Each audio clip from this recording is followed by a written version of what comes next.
What's up, and welcome to another Monday edition of Locked On NBA. The biggest stories, the local experts. I'm your Monday host, Jackson Gatlin, also host of Locked On Rockets right here on the Locked On Podcast Network. Today, we're going to be talking to Josh Lloyd of Locked On Fantasy Basketball, as the NBA has had a huge surge in players being sidelined due to the health and safety protocols regarding COVID-19, leading to multi-game postponements. But first, got to tell you about Prize Picks. Don't hesitate. Check out our friends over at Prize Picks. Use promo code NBA or go to your app store and download the app today. Prize Picks is daily fantasy made easy. I've also got to tell you about Truebill, because look, free trials renew without your consent because it's a business scam out to get you. Don't let greedy corporations pocket your hard-earned money. Download Truebill to take control of your subscriptions. Truebill is the new app that helps you identify and stop paying for subscriptions that you don't need, want, or simply forgot about. On average, people save up to $720 per year with Truebill because companies make subscriptions so hard to cancel. Truebill makes it incredibly simple. Just link your accounts and Truebill will cancel your unwanted subscriptions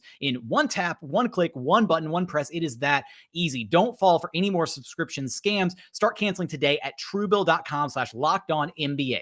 Go right now. That's truebill.com/lockedonnba.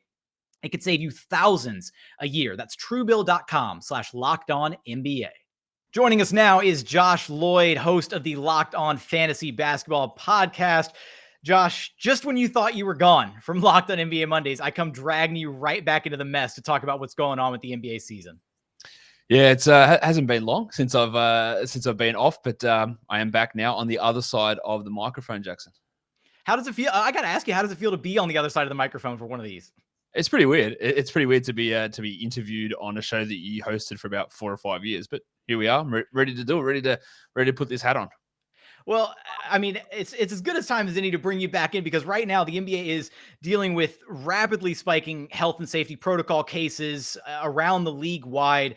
7 games have now been officially postponed, a couple last week, a couple upcoming games. The Sunday night slate was just completely dismantled by the health and safety protocols. And the NBA and NBA Players Association are currently in the midst of ongoing discussions on how to, approach a potential replacement player plan to prevent any future postponements. I guess first place to start, Josh, is are you surprised at how quickly this seems to have unraveled? Because it seems like we were going just fine, couple cases here and there across the season, and then we hit December and just it all seemed to snowball, no pun intended, with it being the wintry months. But yeah, how do you feel about it? Yeah, it is surprising. Like I thought we'd be able to get through most of this season. Like I wasn't particularly worried about many COVID postponements or players being out consistently, especially with the high vaccination rates.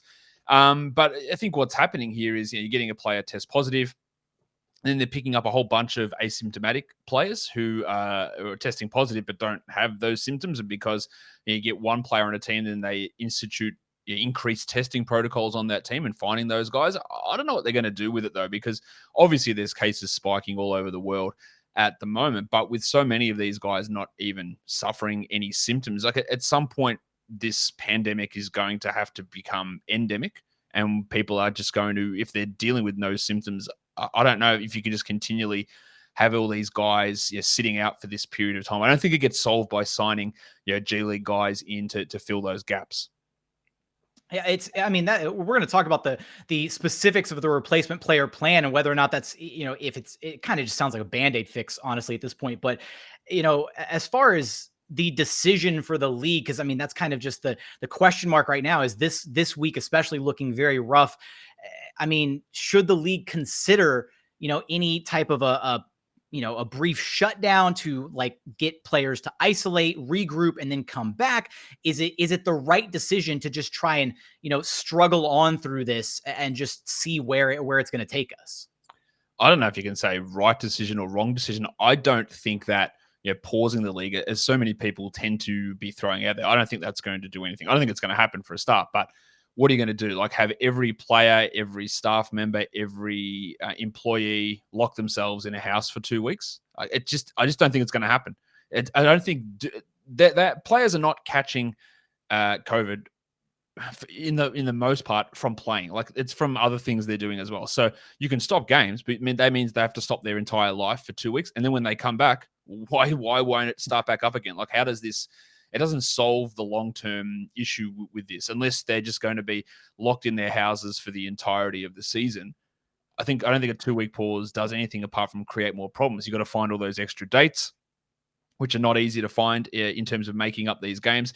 And it doesn't fix the issue long term. And it's, even when they come back, they're going to come back and you're going to have here's 4 guys that testing positive after we come back in 2 weeks' time. I just don't think that that's any viability of that happening. You talked about how realistic, some of that might be. I consider myself, I'm sitting here thinking like the only logical answer to some of these problems that the league is currently facing is to just up the restrictions on what can and can't be done, outside of these games. Because I'm largely in agreement with you. I don't think they're catching it from each other, right? The NBA is largely, vaccinated, with high rates throughout the entire league. So at what point do you consider maybe they might have to revert to some more strict, testing protocols and rules around the players and what they can and can't do, which I know would receive significant pushback from the Players Association, but you might have to go back to some of the, rules from the season prior to be able to just make sure that we don't have another huge spike in cases. Like, just to put some numbers in perspective here, there were just 16 or so cases going into December, reported cases in the NBA of players entering health and safety protocols, and we're over 70 in December alone. That number is just absurd.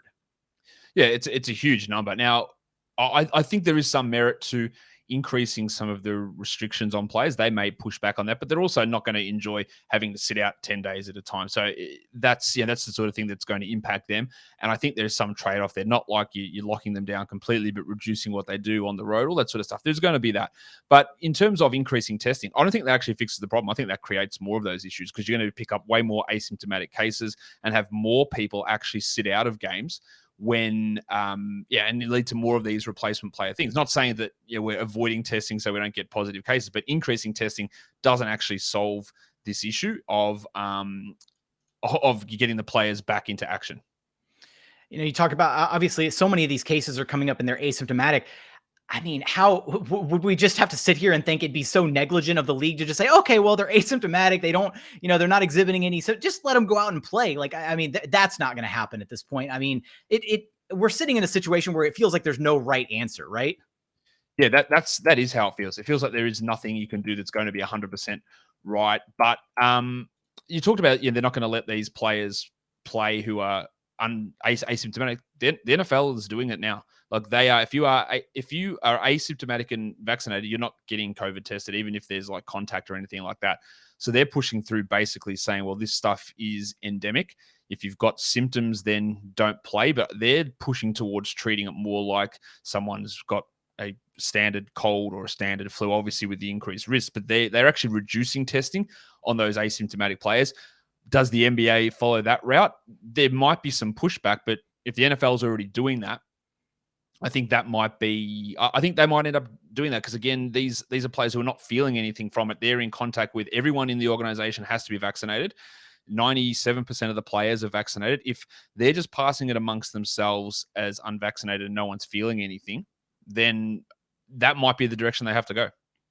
I think and I should say, don't quote me on this with the voice that I'm using on this podcast, but I think it may have been DeMar DeRozan. Somebody, I think it was one of the Bulls players, said that the only symptom they had was boredom, being locked in their room just with nothing to do, isolating. And that other than that, they were completely asymptomatic, nothing else going on.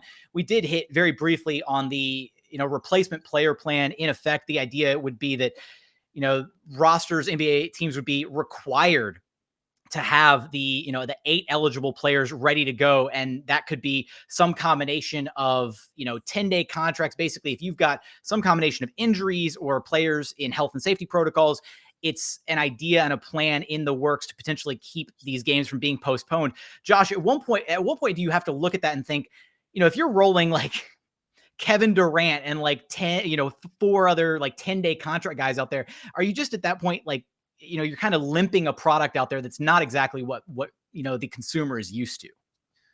Well, that's true. That's not what they're used to. But I think that is, I might be in the minority. I think it's actually preferable rather than not playing games, because if you start postponing them, you're going to end up with back-to-back-to-backs and 4 games in 5 nights later in the year, and players are going to end up resting those games regardless. So I think that's going to create even more of an issue if you just say, well, we don't have our good players playing, therefore we must postpone the games. I think what would be ideal in a scenario like this is if we had a strict 1-to-1 G League NBA ratio where you could just say, well, now you've got your G League team and you can use any of those players. So you've got your 15 NBA guys, your 2 two-way guys, and then the 10 or 12 G League players. And you've got this pool of 30 players or whatever it is that you can just use. I think that is what would be the ideal scenario. And what is there a couple of teams now that don't have G League? Maybe one or two. I think Portland is that they're the only ones who don't have a team. So you could almost get that way anyway. Like the Magic did that. They pulled up 4 guys from Lakeland Magic the other day onto their roster. And I think you'll get a little bit more of that. That would be the ideal scenario, just to have all those guys in the system and just you can bring them up and bring them back down, like give them temporary 2-way status or whatever. But again, the Portland situation makes it a little bit tougher. The whole situation is tough, unfortunately, but we're going to keep that, keep everything monitored here and keep you up to date on everything regarding the league right here at Locked On NBA all throughout this week, which I'm sure we're going to get more news for all of this. And Josh, I apologize. We pulled you on here and we didn't talk a lick of fantasy basketball, but everybody can go check you out at Locked On Fantasy Basketball as you are navigating what's going on with all these players missing times, teams, and all this missed stuff, right?